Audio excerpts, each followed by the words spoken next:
Your Excellencies, ladies and gentlemen, good afternoon.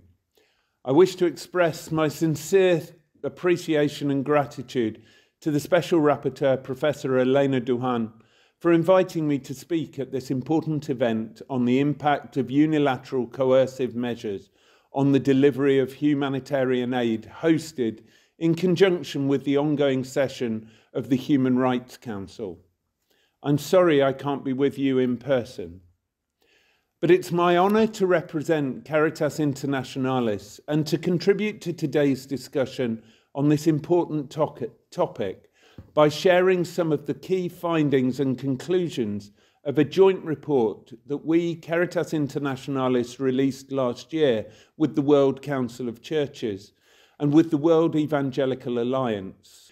Our research builds on anecdotal evidence and creates a firm foundation for future action by identifying the main challenges experienced by our members in their humanitarian work. Firstly, we found four main administrative challenges faced by our members as a result of sanctions. Understanding the scope of sanctions is a challenge. Sanctions legislations are often vague and difficult to understand.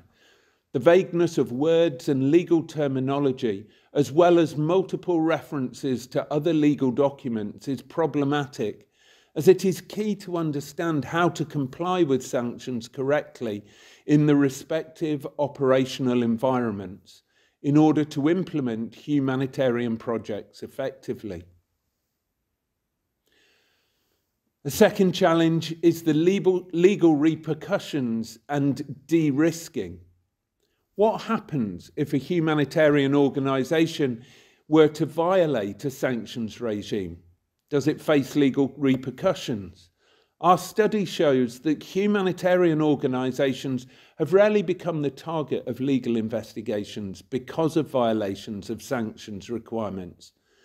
Nevertheless, there is a real threat of legal consequences for non-compliance with unilateral coercive measures and associated reputational harm. There are also obstacles faced when applying for humanitarian licenses. In order to work effectively, organisations delivering humanitarian aid can apply for licenses that exempt them from sanctions requirements. The application for humanitarian licenses causes heavy administrative burdens, generates extra costs, and is time-consuming. There's also extra due diligence requirements and processes. In order to ensure that humanitarian organisations do not engage with sanctioned individuals or entities, banks, suppliers, and donors require time-consuming due diligence processes because they're concerned about potential legal and reputational implications for themselves. All these measures generate additional costs and bottlenecks for humanitarian organisations due to the need to hire new staff with relevant expertise, seek external legal counsel, and redirect staff on fulfilling due diligence requirements and applying for licenses, instead of focusing on project implementation and providing the critical life-saving assistance they exist to do. This is especially hard on small local organisations like Caritas's local national members, who do not necessarily have the required resources, means, or legal expertise or assistance. And just to note, this is in direct contradiction with the localisation agenda. Instead of supporting and empowering local leadership, sanctions impose additional burdens and risks on local organisations. The report also highlights three major operational challenges, and these are, firstly, additional difficulties in importing and exporting humanitarian goods, particularly those with dual use, and doing so to sanctioned countries due to over-compliance with sanctions by service providers and key suppliers. Secondly, travel restrictions to sanctioned countries, time-consuming visa applications are required and often rejected.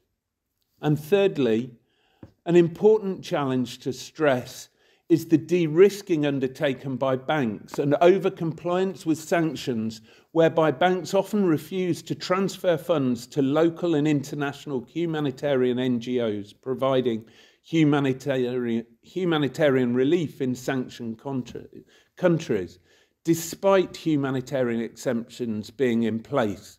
And we in Caritas have experienced this many, many times. Our member organisations dedicate an increasing amount of time in providing administrative proof to banks about the use of their funds.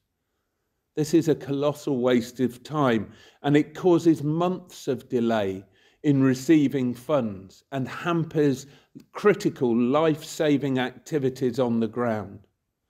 Those who suffer the direct consequences are the most vulnerable communities.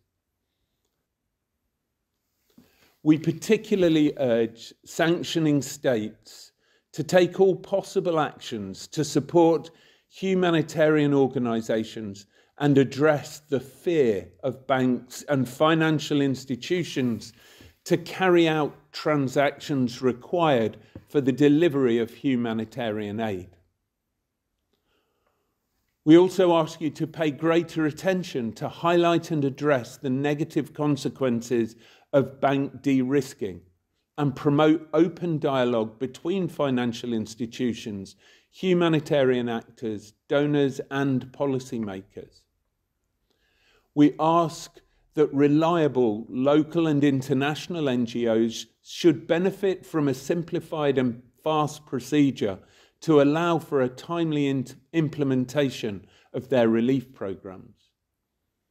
And we also ask that you systematically include humanitarian actors in the renewal mechanisms of existing sanctions regimes to provide evidence about their humanitarian impact. What we repeatedly see in our programs is that sanctions regimes are disproportionate, they are indiscriminate, and they tar whole nations with the same brush. And in doing so, the rich still continue to make money out of the trading opportunities, but it's the poorest who suffer first, worst, and greatest. Thank you for your time this afternoon.